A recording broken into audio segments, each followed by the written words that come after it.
The morning after the blizzard hit Lakewood, Colorado, I woke up to find my driveway buried under 3 feet of powder and my phone already buzzing with a text message that would change everything. Mr. Oliver Zimmerman, this is Patricia Henderson, HOA President. Community rules require all residents with snowplows to clear Pinecrest Drive in its entirety. Your compliance is mandatory per Section 7.3 of the bylaws. Failure to comply will result in fines starting at $500. I stared at my phone, coffee cup frozen halfway to my lips.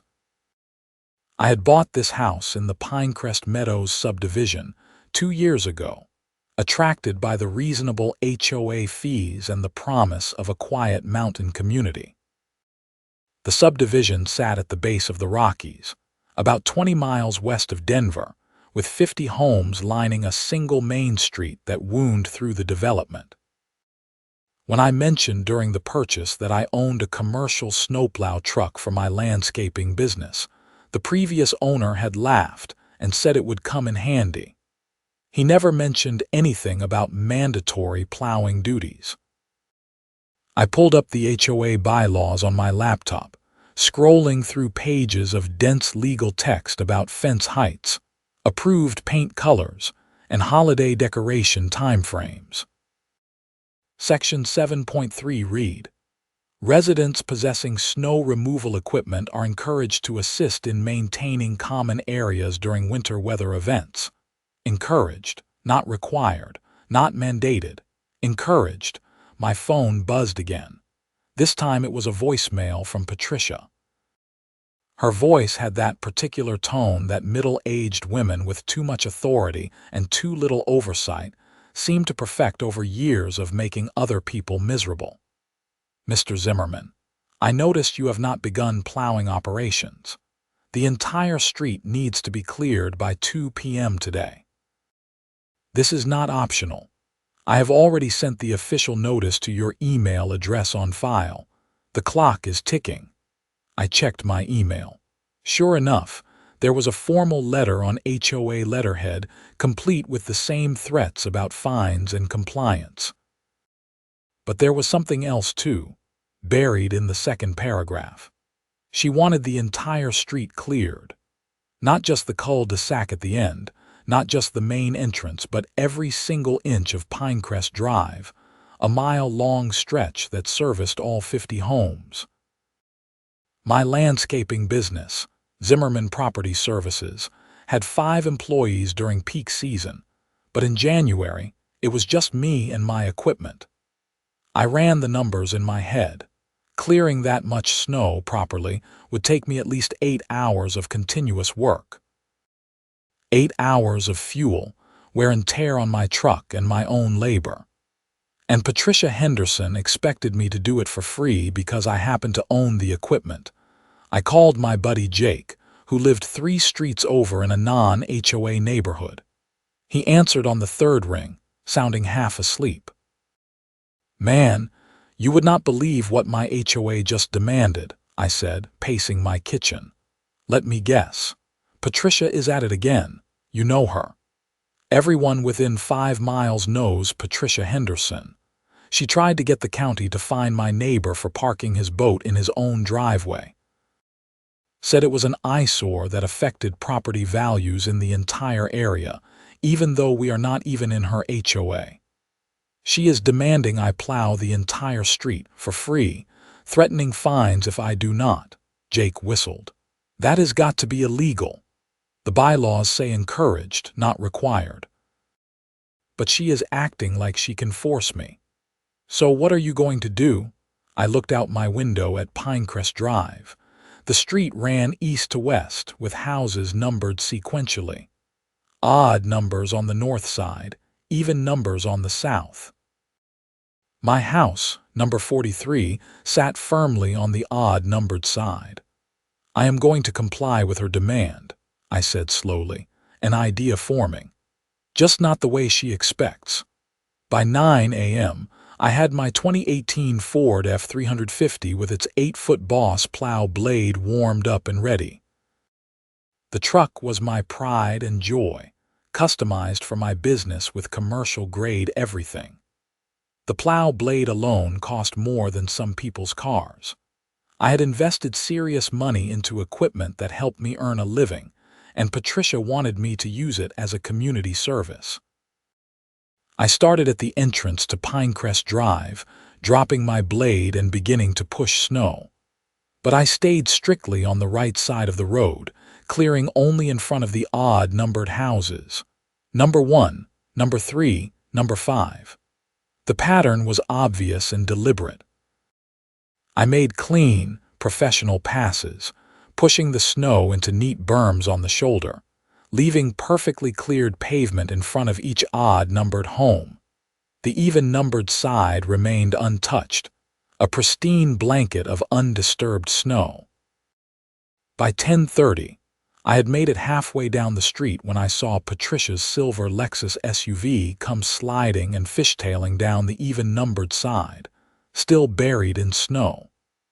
She pulled into the cleared odd-numbered lane, her face already red, and jumped out of her car. Patricia was exactly what you would expect. 50-something, blonde highlights, designer winter coat that had never seen actual winter work, and an expression that suggested she spent most of her time looking for things to be angry about. "What do you think you are doing?" she shrieked, storming toward my truck. I rolled down my window, keeping my expression neutral. "Plowing snow, Miss Henderson, just like you demanded. You are only plowing half the street. I am plowing the odd-numbered side, my side, where I live." Her face turned a deeper shade of red. The email clearly stated the entire street. The email stated that I was required to plow. It did not specify that I had to plow areas where I do not live. I am being a good neighbor and clearing the street for everyone on my side. If the even-numbered residents want their side cleared, perhaps they can do it themselves. Or maybe the HOA could hire a professional service like a normal community. You are in violation of the bylaws. Actually, I am not. Section 7.3 says encouraged, not required. I am going above and beyond by clearing even my own side. I do not owe the HOA or anyone else free labor and use of my expensive equipment. Patricia's mouth opened and closed like a fish. "You will be fined. I will call an emergency board meeting. You cannot do this." "I am doing it," I said calmly. "And unless you want to stand there arguing while I have work to do, I suggest you move your car. You are blocking the lane." She sputtered something about lawyers and consequences, then got back in her Lexus and roared off down the cleared odd-numbered lane, spraying slush. I continued my work, methodically clearing in front of numbers 7 through 49. The pattern was impossible to miss. Several neighbors came out to watch, and reactions were mixed. Mr. Chen from number 41 gave me a thumbs up and brought out a thermos of hot coffee. Mrs. Rodriguez from number 37 laughed so hard she nearly fell off her porch. But I could see curtains twitching on the even-numbered side, faces appearing in windows, phone calls being made. By 1 p.m., I had finished the entire odd-numbered side of Pinecrest Drive. The contrast was stark and undeniable. One side of the street, perfectly cleared, dry pavement, easy access. The other side, 3 feet of snow, impassable without a 4-wheel drive vehicle, driveways blocked. I parked my truck in my own driveway, grabbed the coffee Mr. Chen had given me, and waited. I did not have to wait long. By 2 p.m., my phone started ringing. First Patricia, which I let go to voicemail. Then a number I did not recognize, which turned out to be another HOA board member, Carol something, asking me in a syrupy, sweet voice if there had been some misunderstanding about the plowing. I politely explained that there was no misunderstanding. I had plowed my side of the street. Then came angry calls from residents of the even-numbered houses, demanding to know why their side was not cleared. I explained to each one the same thing. I was not their employee. I was not the HOA's employee. My equipment was not community property.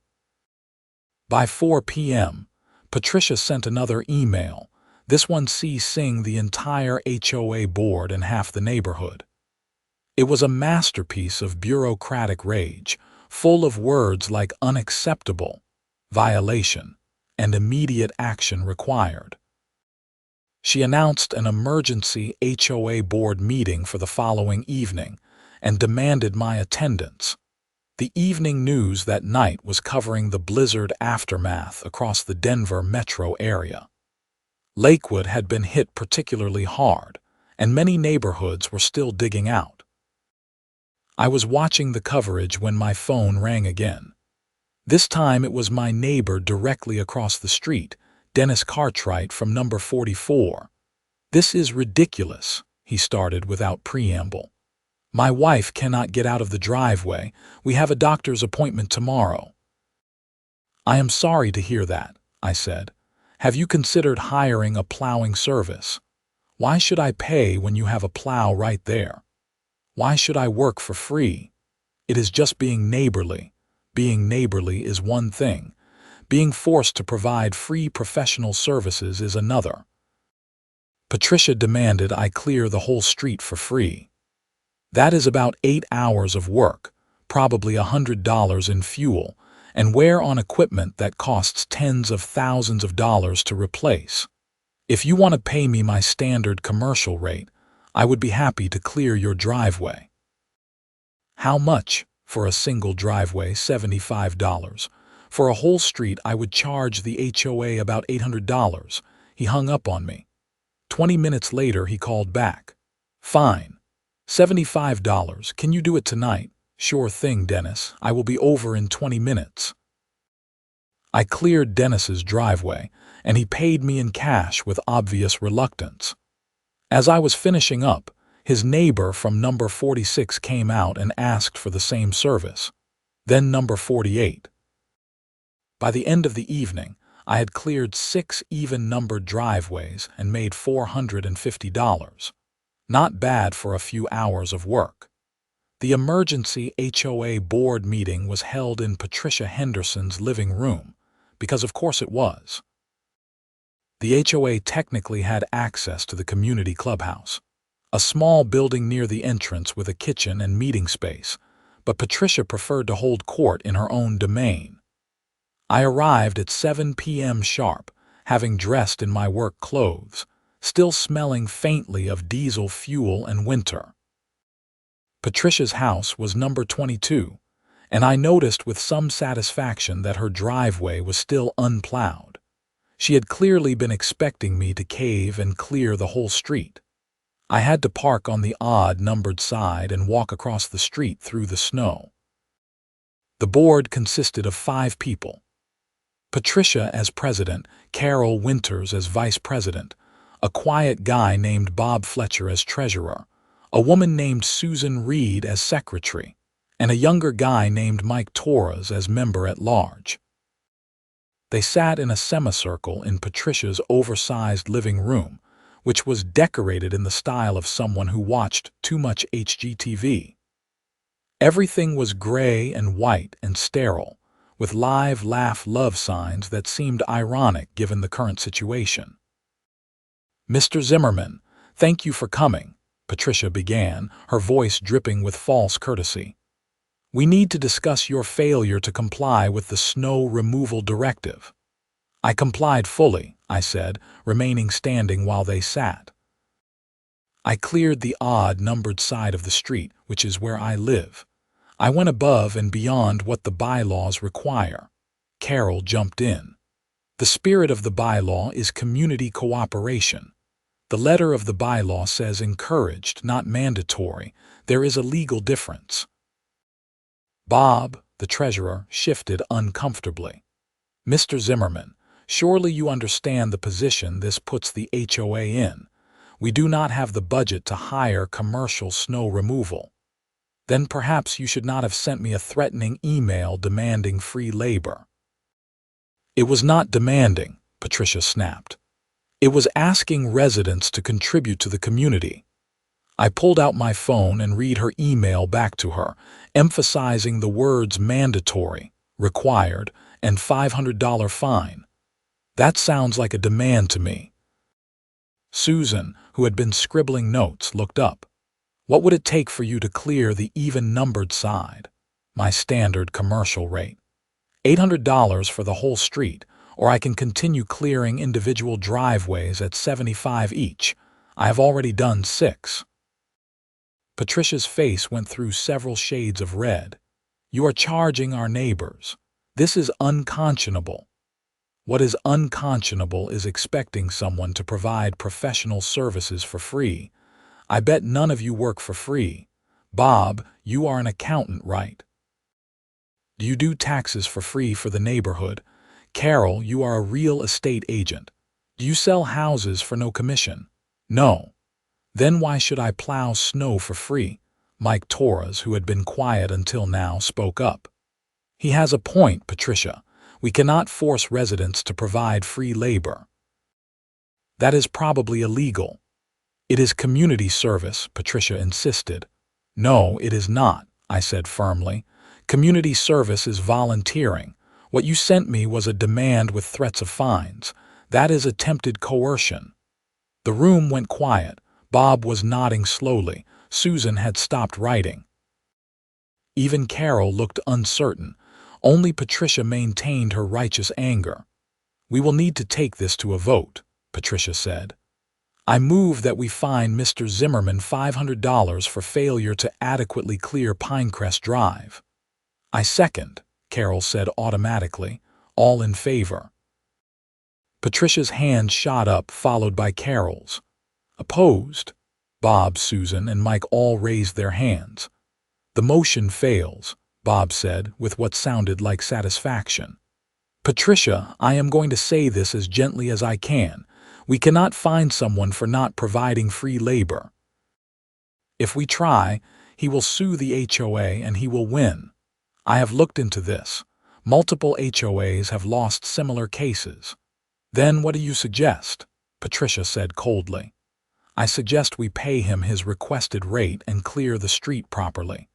$800 is reasonable for the work involved. We have it in the emergency maintenance budget. No. Patricia, that is not your decision alone. I move that we hire Mr. Zimmerman to clear the even-numbered side of Pinecrest Drive at his quoted rate of $800. I second, Mike said immediately. The vote was 4-1, with only Patricia opposed. She looked like she had bitten into a lemon. Fine, she spat. But this is not over. I will be proposing new bylaws at the next meeting. I left Patricia's house with a verbal agreement for the work. Bob followed me out and caught up with me on the porch. Sorry about all this, he said quietly. Patricia has been getting worse. She thinks being HOA president means she runs a kingdom. I appreciate your support in there. Between you and me, half the board is looking for a way to remove her. This might be the thing that does it. She has made a lot of enemies. I went home, and the next morning I cleared the even-numbered side of Pinecrest Drive. It took me 6 hours, and I did the same professional job I had done on my side. By early afternoon, the entire street was clear, and Colorado's famous sunshine was already melting what remained. Bob Fletcher came by that afternoon with a check from the HOA account, made out to Zimmerman Property Services for $800. Thanks for doing this properly, he said. And thanks for standing your ground. Patricia needed to be reminded that she does not own us. But if I thought this was the end of the story, I was very wrong. Patricia Henderson did not become HOA president by giving up easily. 3 days later, I received another notice in the mail. This one was longer, more official-looking, and far more aggressive. According to Patricia's interpretation of various bylaws, I was now in violation of multiple community standards. My plow truck, which I parked in my driveway, was apparently a commercial vehicle and therefore banned from overnight parking per Section 12.7. The small trailer I used for lawn equipment, stored on the side of my house, was supposedly visible from the street and violated Section 8.2 about outdoor storage. Even the small business sign on my truck, a simple decal with my company name and phone number, was allegedly advertising and prohibited per Section 15.4. Each violation came with a threatened fine of $250. Total, $750. I read through the bylaws again, more carefully this time. Section 12.7 prohibited commercial vehicles over 1 ton capacity or commercial trucks with equipment permanently affixed.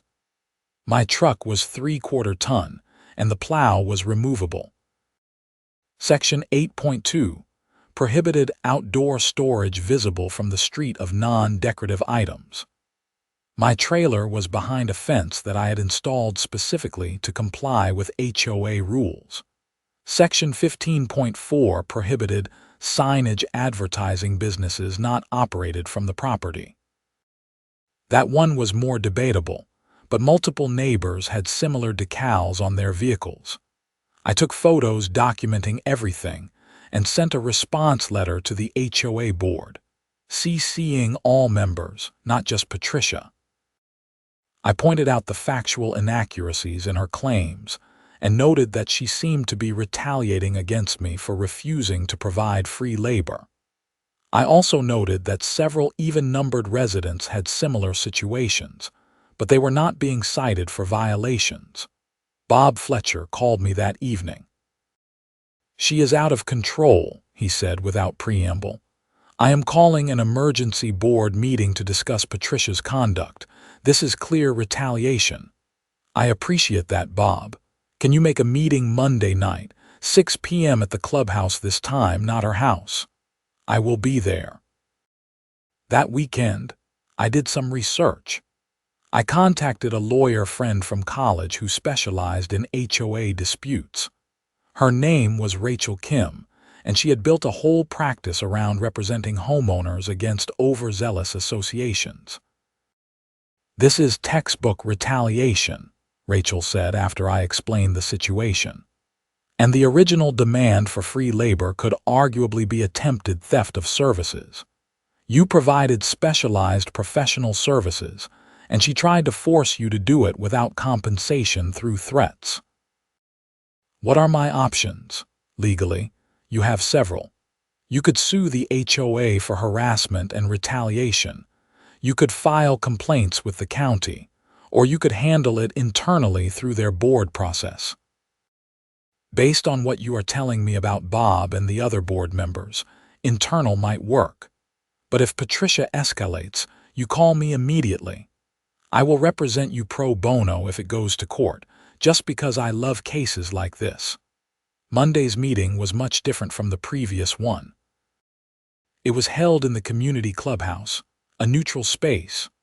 All 5 board members were present, but this time Bob was running the meeting, not Patricia. There were also about 15 other residents in attendance, word having spread about the conflict. Bob called the meeting to order. "We are here to discuss concerns about recent HOA enforcement actions and to review the conduct of our president regarding snow removal demands. Mr. Zimmerman, would you like to present your case?" I stood and laid out the timeline. The original demand for free labor. My compliance with the actual bylaws by clearing my side of the street. The emergency meeting. The board's vote to pay me for finishing the job. And then Patricia's retaliatory citations for supposed violations. I have photos documenting that my truck is under the weight limits specified in the bylaws. My trailer is behind a fence and not visible from the street, except from one specific angle. And regarding the business sign, I have a list of 7 other residents with similar decals on their vehicles. None of them have been cited. I handed the list to Bob. A resident named Greg from number 38 stood up. "I am on that list. I have a plumbing company logo on my van. I have never gotten a violation notice." Another resident, Amy from number 19, raised her hand. "I am on the list too. I have my real estate company information on my car. No violations." Patricia finally spoke, her voice tight. "Those are different situations." "How?" Mike Torres asked. "How are they different?" "They are smaller signs. His is more prominent." I pulled out more photos. "Here is my decal. It is 8 inches by 12 inches. Here is Greg's. It is 12 inches by 18 inches. Mine is actually smaller." The room murmured. Bob looked at Patricia. "This does appear to be selective enforcement."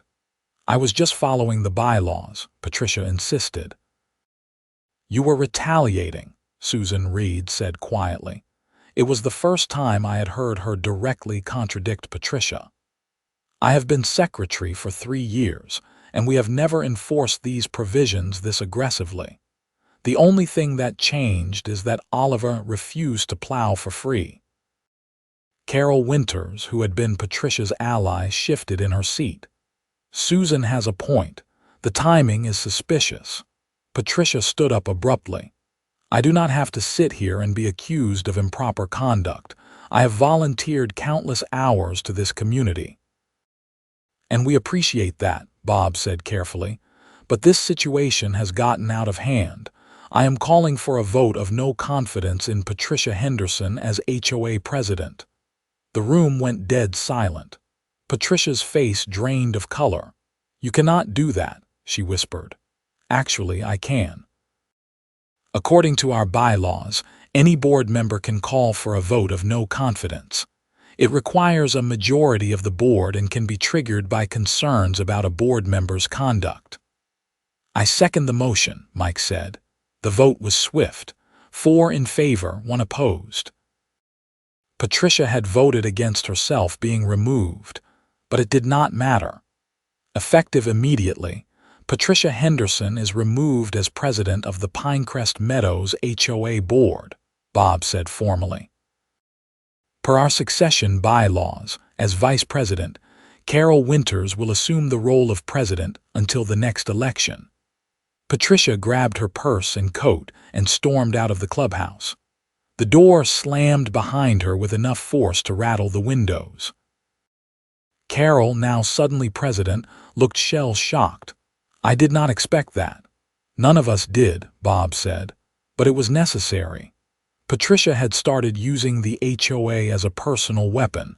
That is not what we are supposed to be. The meeting continued for another hour, with several residents expressing support for what had happened. The bogus violations against me were formally withdrawn and expunged from the record. The board also voted to clarify the bylaws regarding resident-owned businesses and equipment, making it clear that reasonable commercial vehicles and small business signage were permitted. I went home that night feeling vindicated but also slightly worried. Patricia Henderson did not seem like the type to accept defeat gracefully. I was right to worry. The next morning, I woke up to find that someone had spray-painted "selfish" across my driveway in large red letters. They had also slashed 2 of my truck's tires and scratched deep gouges along the driver's side. My plow blade, which I had detached and stored beside my garage, had been damaged with what looked like a sledgehammer, leaving significant dents. I immediately called the Lakewood Police Department. Officer Jason Martinez arrived within 30 minutes, took photos, and filed a report. The damage was estimated at over $3,000 between the tires, the paint job, and the plow repairs. "You have any idea who might have done this?" Officer Martinez asked.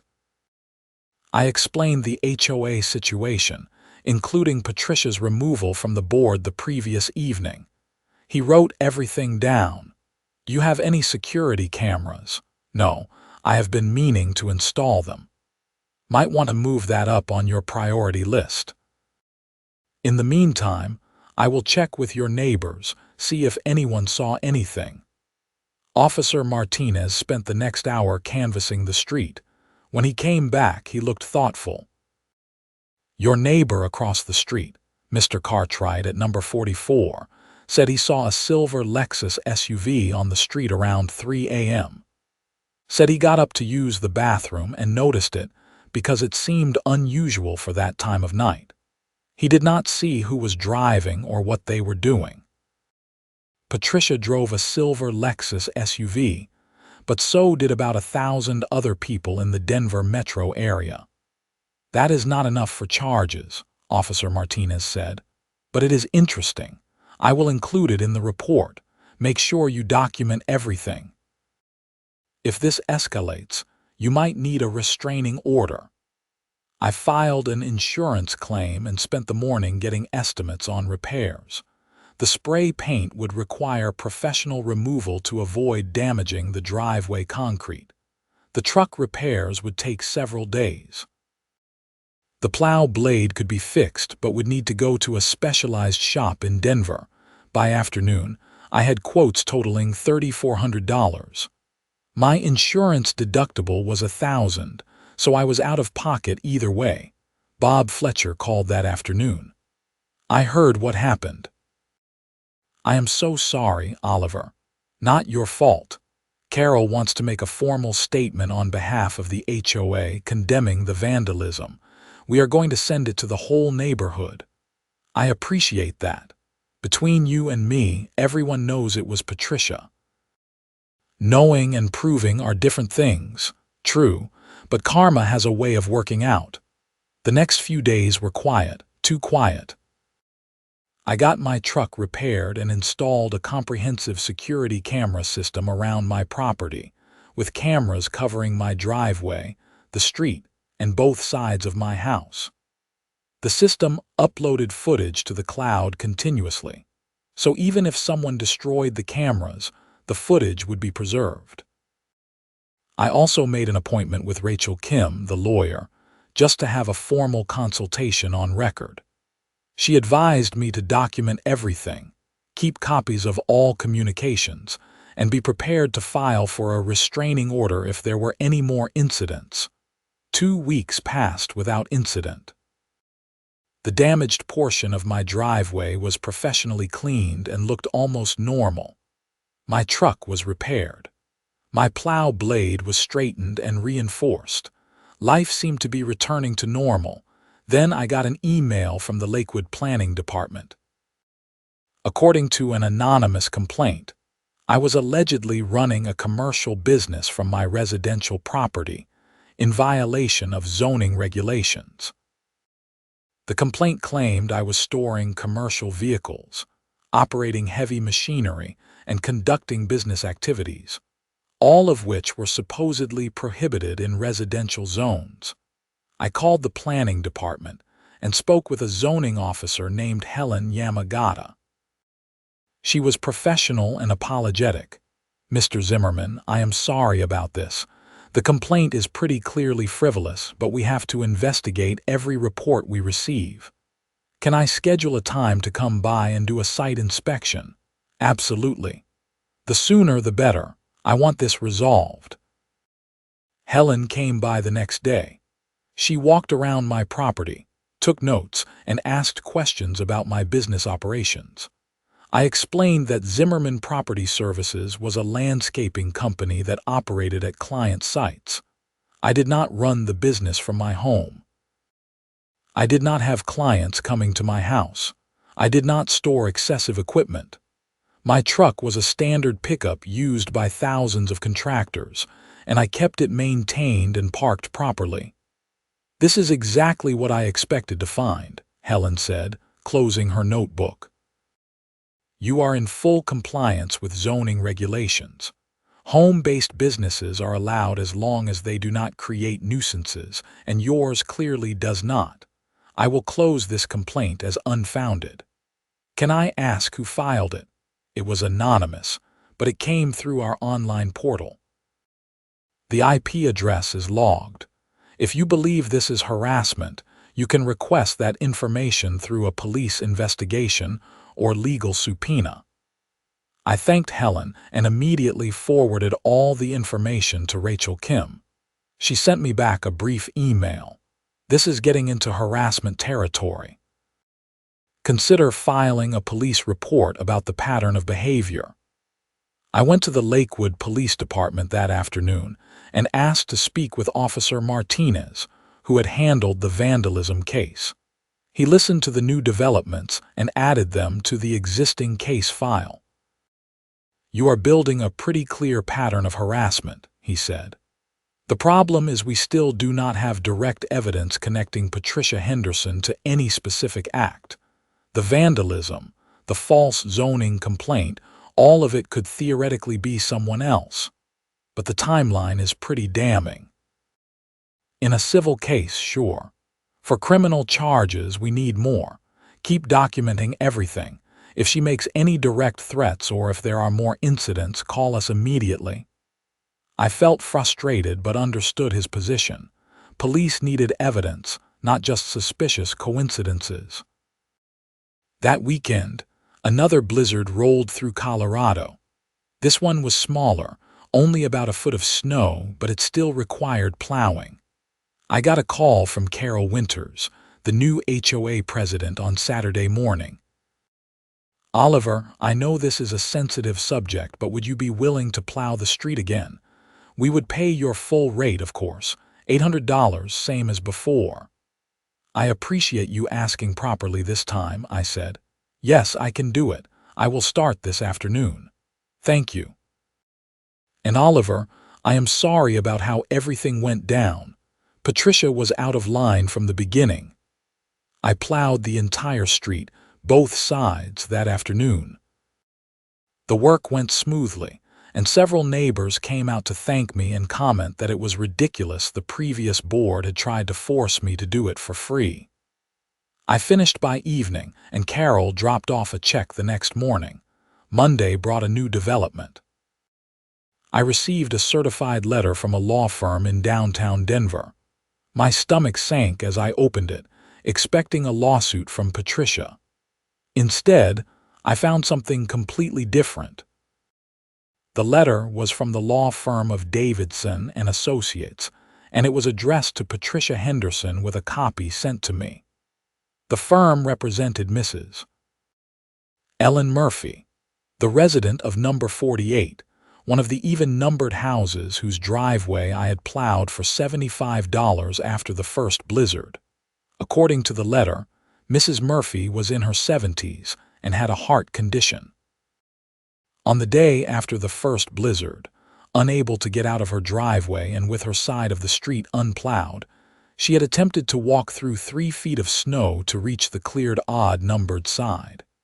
She had fallen, injured her hip, and required hospitalization. She was now facing months of physical therapy. The letter claimed that Patricia Henderson, acting in her capacity as HOA president, had created a hazardous condition by demanding that only half the street be plowed. It further claimed that Patricia's refusal to authorize payment for full street plowing had directly contributed to Mrs. Murphy's injury. The letter threatened a lawsuit against both Patricia personally and the HOA for negligence, and demanded a settlement of $50,000. A copy had been sent to me as a courtesy, the letter explained, because I might be called as a witness to describe Patricia's demands and actions. I called Rachel Kim immediately. "This is getting complicated."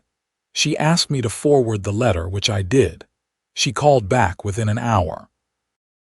"This is actually good for you," she said.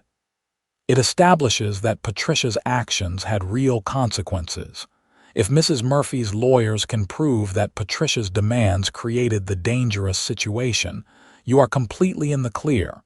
You tried to comply reasonably. Patricia refused. Someone got hurt as a result. Will I have to testify? Probably, if it goes to court. But that is months away. These things usually settle." The letter had also been sent to all the HOA board members. Bob Fletcher called me that evening. "We had an emergency board meeting this afternoon," he said. "The HOA's insurance company is getting involved. They are not happy. Apparently, Demanding free labor from residents falls outside the scope of normal HOA operations, which means if we lose the lawsuit, it might not be covered. What does that mean? It means Patricia might be personally liable, and it means the HOA might have to pay out of our reserves, which would require a special assessment on all homeowners. People are furious. There is talk of suing Patricia personally for creating this mess. I felt a small twinge of sympathy for Patricia, but only a small one. She had started this entire situation with her unreasonable demands and then escalated it with apparent vandalism and harassment. The next day, I got a text from an unknown number. "This is all your fault. You could have just helped the community. Now an old woman is hurt and people want to sue me. I hope you are happy." I forwarded the text to Officer Martinez and to Rachel Kim. Martinez called me back within an hour. "That is from Patricia Henderson's cell phone number. We verified it."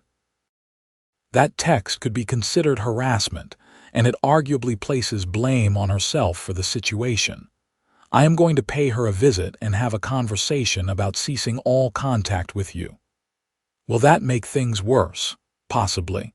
But it also creates an official record. If anything else happens after police intervention, the consequences get more serious. That afternoon, Officer Martinez and his partner visited Patricia's house. I do not know exactly what was said, but I never received another text from that number. However, 2 days later, someone filed a false report with Colorado's Department of Revenue claiming that Zimmerman Property Services was operating without proper licensing and not paying sales taxes. This triggered an audit notice, which meant I had to gather every business record from the past 3 years and prepare for an investigation. I was furious. My business was completely legitimate. I had all required licenses, filed taxes quarterly, and kept meticulous records. But responding to the audit would take dozens of hours and potentially require hiring an accountant to help present everything properly. Rachel Kim was blunt when I told her, "This is malicious harassment. File a police report immediately. The pattern is now undeniable. You are also going to want to consider a civil suit against Patricia Henderson personally for harassment, defamation, and intentional infliction of emotional distress." I filed another police report. Officer Martinez looked weary when he took my statement. "We have enough for criminal harassment charges now," he said. "The pattern is clear, the timing is obvious, and we have the text message where she essentially blamed you for everything. I am going to talk to the district attorney's office tomorrow. What happens if they press charges?" She would be arrested, arraigned, and potentially face jail time if convicted. Colorado takes harassment seriously, especially when it is this prolonged and involves false reports to government agencies. 3 days later, on a Tuesday morning, I was drinking coffee when I saw police cars pull up to Patricia's house. Officer Martinez and 2 other officers walked to her door. They spent about 10 minutes inside, and then Patricia emerged in handcuffs. She was crying and shouting something I could not hear from my house. They put her in the back of a patrol car and drove away. My phone immediately started ringing. First Bob Fletcher, then Carol Winters, then several other neighbors. Everyone wanted to know what had happened. I explained that I had been dealing with ongoing harassment and that police had apparently decided there was enough evidence for criminal charges. Bob sounded relieved. "I know this sounds terrible, but maybe this will finally end it." Patricia was charged with 2 counts of criminal harassment. 1 count of filing a false police report for the zoning complaint. 1 count of filing a false report to a state agency for the tax complaint. And 1 count of criminal mischief for the vandalism to my property. The district attorney had apparently reviewed all of Officer Martinez's reports and decided the evidence was strong enough to prosecute. She was released on bail that afternoon, but the conditions included a no-contact order. She was forbidden from communicating with me directly or indirectly, from coming within 500 feet of my property, and from making any further reports or complaints about me to any government agency. The HOA held another emergency meeting that week. The board voted unanimously to formally disassociate themselves from Patricia's actions, clarifying in a neighborhood-wide letter that she had been acting outside the scope of her authority. They also voted to bring in a professional management company to handle HOA operations, taking power away from individual board members and putting checks and balances in place. Mrs. Murphy's lawsuit moved forward, but it became clear that it would be settled out of court. The HOA's insurance company offered a settlement of $30,000 to avoid litigation, and from what I heard, Mrs. Murphy accepted. Patricia was also named individually in the suit, but I never learned how that portion was resolved. The Colorado Department of Revenue completed their audit of my business after I provided extensive documentation. They found 0 discrepancies and closed the case with a letter stating that Zimmerman Property Services was in full compliance with all tax regulations. The letter specifically noted that the complaint appeared to have been made maliciously and without basis. I forwarded a copy to the district attorney's office for use in Patricia's criminal case. 2 months later, Patricia Henderson pleaded guilty to all charges as part of a plea agreement. She was sentenced to 6 months in jail with all but 30 days suspended, meaning she would serve 1 month. She was also ordered to pay restitution of $3,400 for the damage to my property, complete 100 hours of community service, and remain on probation for 2 years. As part of the probation, she was forbidden from holding any position in an HOA or community organization. The day after her sentencing, a for sale sign appeared in front of number 22. Patricia's house sold within 3 weeks to a young couple with 2 kids who seemed friendly and normal. I never saw Patricia Henderson again. The HOA underwent significant changes under Carol Winter's leadership. They hired a professional management company called Community First Management, which brought structure and accountability to operations. The bylaws were revised to clarify ambiguous sections and remove provisions that could be interpreted as requiring free labor from residents.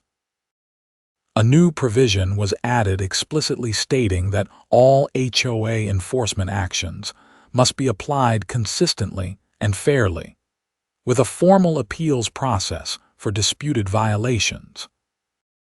Bob Fletcher was elected president in the next regular election, and he did a good job of healing the divisions that Patricia had created. The neighborhood became friendlier, with people actually talking to each other instead of sending threatening emails through the HOA. Mrs. Murphy recovered from her hip injury, though she walked with a cane afterward. I made a point of plowing her driveway for free whenever it snowed, and she would always wave from her window or bring me cookies when the weather was decent. The following winter, when the first major snowstorm hit, I received an email from Community First Management.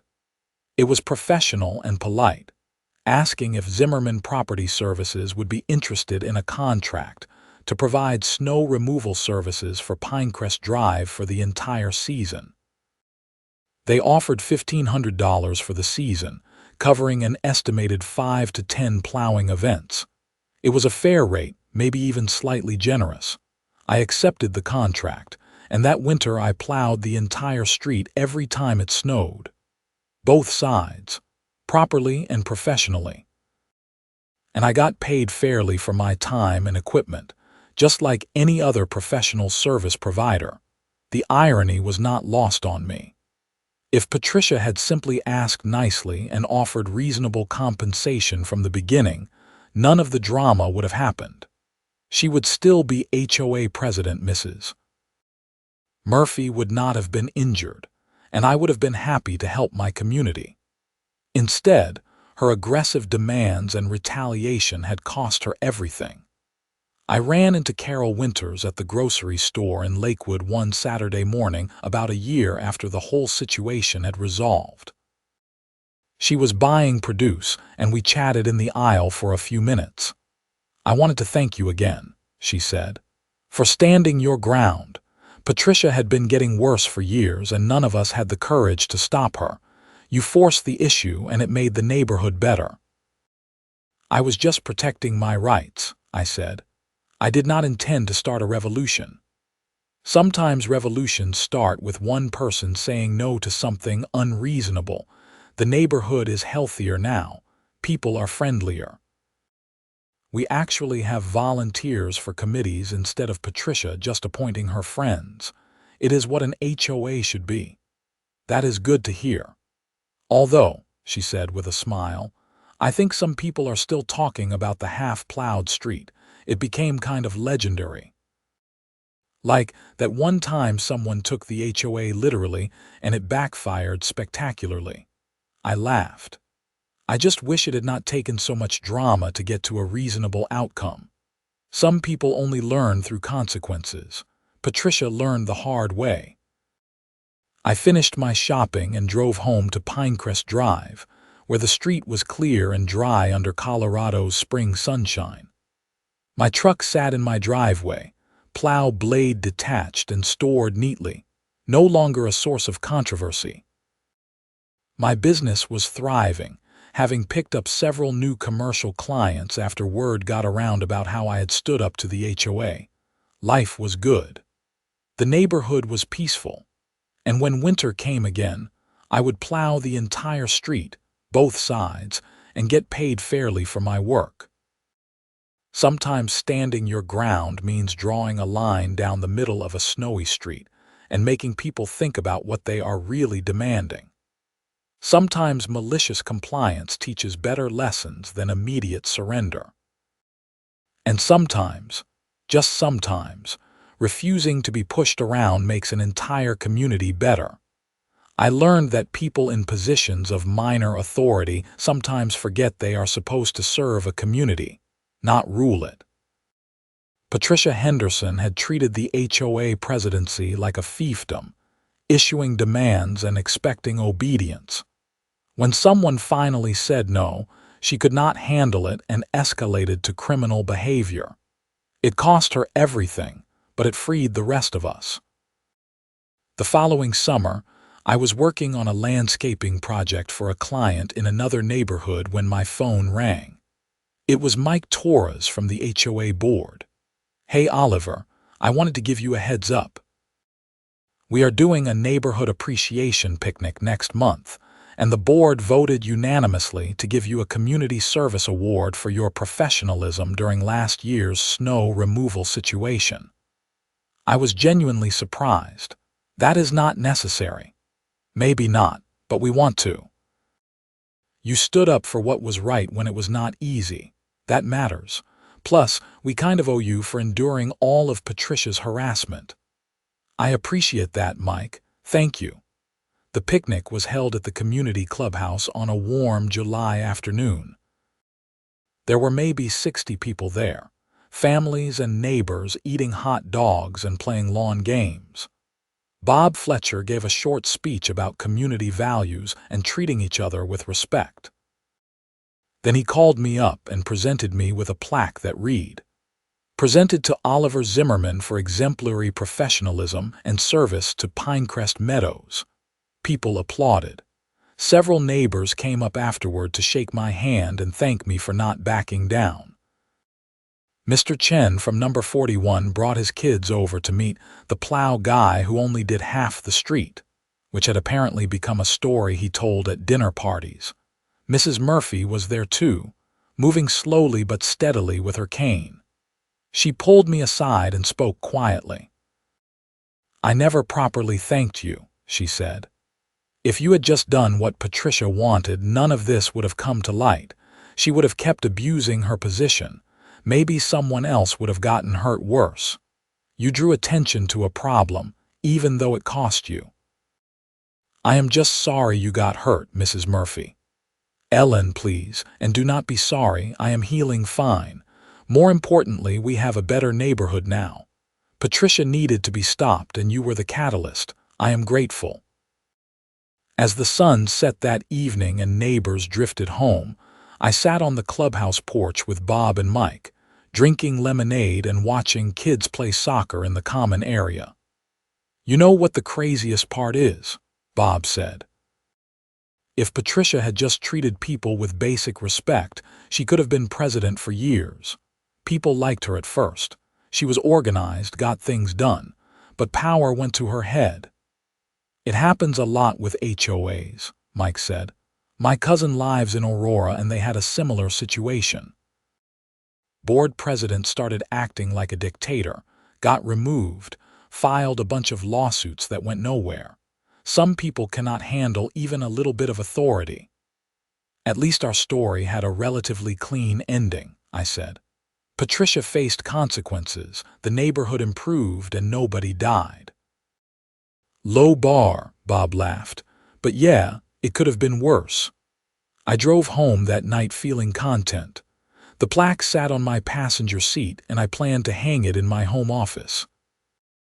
Not because I was particularly proud of the conflict, but because it reminded me that standing up for yourself matters. That boundaries are important.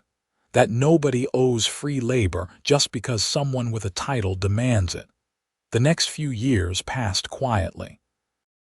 I continued doing landscaping work, plowed the street each winter under contract, and slowly became just another neighbor instead of that guy who only plowed half the street. New residents moved in who had not been there during the drama and just knew me as the friendly guy with the plow truck. Carol Winters served as HOA president for 2 years before deciding not to run again. Bob Fletcher took over and did an excellent job. The professional management company kept operations smooth and prevented any one person from accumulating too much power. The bylaws continued to evolve, becoming clearer and more focused on actual community needs rather than petty control. I eventually sold number 43 about 5 years after the snow plowing incident. Not because of any HOA issues, but because my business had grown enough that I bought a small commercial property with office space and equipment storage. I moved to a house in nearby Golden with more land and no HOA at all. On my last day in Pinecrest Meadows, several neighbors stopped by to say goodbye. Mr. Chen brought a bottle of wine. Mrs. Murphy brought homemade cookies. Bob Fletcher brought a card signed by most of the neighborhood thanking me for my years of service and for making the HOA remember who they work for. As I packed the last boxes into my truck, I looked down Pinecrest Drive one final time. Both sides of the street were visible, the odd-numbered side where I had lived and the even-numbered side that had caused so much trouble. In the summer sunshine, there was no visible difference between them. Just houses, families, neighbors living their lives. But I would always remember that winter morning when I dropped my plow blade and made a decision. Clear only my side. Follow the letter of an unreasonable demand in a way that exposed its absurdity. Stand up for my right to be compensated for professional work. Refuse to be bullied by someone who thought a title gave them unlimited authority. That decision had ripple effects I never anticipated. It exposed a toxic leader. It got an elderly woman her settlement. It reformed an HOA. It taught a community about boundaries and respect. And it gave me a story I would tell for the rest of my life about the time I literally drew a line down the middle of a street and changed everything. As I drove away from Pinecrest Meadows for the last time, I passed the entrance sign with its neat landscaping and professional lighting, maintained by the management company's contractors. I smiled, remembering when Patricia had demanded I maintain those gardens for free too, back before the snow plowing incident had put an end to her reign. The sign read, Pinecrest Meadows, a community of neighbors, under Carol and Bob's leadership, that had actually become true. Not a community ruled by a petty tyrant, but a real neighborhood where people looked out for each other while respecting boundaries, where reasonable requests were met with reasonable responses, where nobody was forced to provide free professional services under threat of fines. All because one winter morning, I decided to take a demand literally and plow only the odd-numbered side of the street. Sometimes the smallest acts of resistance create the biggest changes. Sometimes drawing a line in the snow means drawing a line in principle. And sometimes, just sometimes, doing exactly what you are told in the most inconvenient way possible is the perfect response to unreasonable authority. I never regretted my decision. Not when my truck was vandalized, not when I had to deal with false complaints and police reports, not when I had to spend time and money defending myself. Because at the end of the day, I stood up for what was right. I refused to be exploited. I protected my boundaries. And in doing so, I helped fix a broken system. That is worth more than any amount of convenience or conflict avoidance. That is worth half a street of unplowed snow and all the drama that followed. As I merged onto Highway 70 heading toward my new home in Golden, I glanced in my rearview mirror one last time at the neighborhood disappearing behind me. Somewhere back there, both sides of Pinecrest Drive were equally maintained, equally respected, equally served by an HOA that had learned its limits. And that made all the difference.